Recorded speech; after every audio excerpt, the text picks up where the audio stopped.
Yes na natanggap na ganap. Meron tayong washing machine na ire-recon. Kasi yung sira nito is timer. Ngayon napabayaan na, 3 taon na to, tatambak dun sa likod. Wala na yung pihitan, wala na rin yung lumang timer. So bibilhan ko ngayon yan at ito na nga, naka-order tayo. So pag order nito, pinagbasihan ko na lang yung 3 wire. Yan yun, 3 wire. Universal siya, pwede siyang gamitin. Kaso wala tayong pihitan. Ngayon gagawan ko na lang tamo ng temporary, pansamantagal na pihitan. So nakahanap ako ng takip ng shampoo at metal sheet. Tapos nilagyan ko na lang ng glue. Yan ngayon yun. So patitigasin lang yan, tapos mapipihit na yan, kaya na yan. Hindi naman basta-basta mababasa yung loob ng timer kasi may rubber seal naman yan eh. Pero iwasan na rin natin na mabuhusan ng tubig sa taas. So ayun, dinudugtong na natin. Yan yung wirings. So 3 wire lang naman, mabilis lang to. Tinesting ko na, yan yun. Yan, na-order naman siya. Pero walang reverse. Hindi ko alam kung ito yung sira o yung sa wiring ko. Yan, tingnan nyo guys, ang daruli yan. Pero yun o, ganyan lang rotation. Yung ganyan na wala. So check natin yan. At yun nga, napa-under natin at gumana na. Kaso problema, puro pa clockwise yung ikot. 9-2 siya, hindi siya nagre-reverse. So yun, binaklas ko, chinek ko yung loob, wala naman siya problema. Ngayon pinunasan ko yung wire, may color pala, may color coding. So nagkabaliktad yung dalawang color.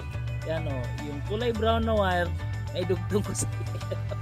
Tapos yung brown, doon naman sa yellow. So hindi ko napansin yan kasi nga balot na ng putik yung wire. So tinanggal natin, nilinisan, nagbaliktad lang yung dalawa. So testing natin. Okay, testing natin. Nagana na ba talaga?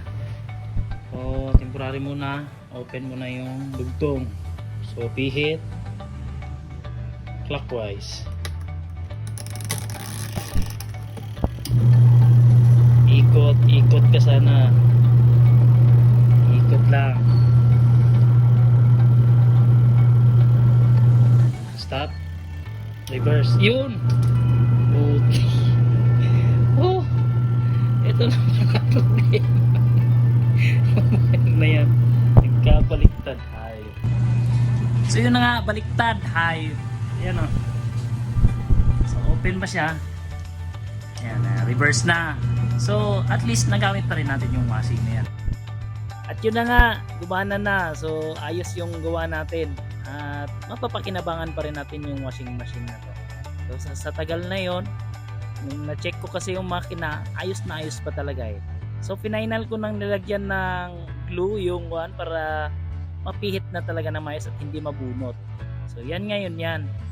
Yung pihitan natin na high touch. So mamarkahan ko na lang yan kung saan yung zero. Yan. So sa pagpihit pala, explain ko kung bakit nasisira yung mga timer ng washing. So ganito kasi yan.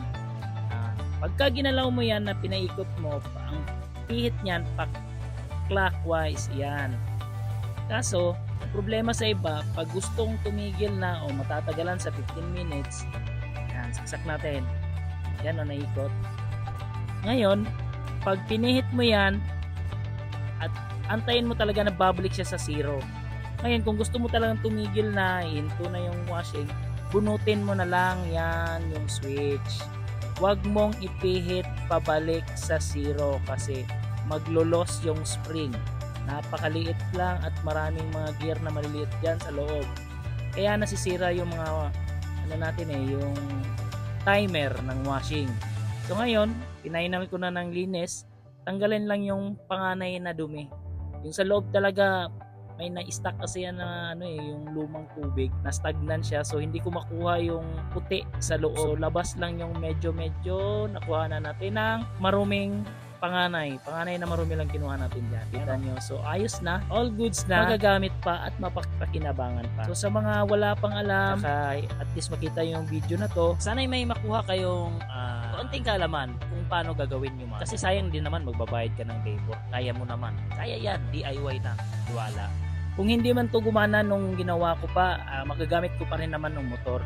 Kasi pwede tayong gumawa ng kayuran ng nyog. Yun yung machine na ginagamit natin, yung motor na ginagamit natin. So yan na, final na. Yan o.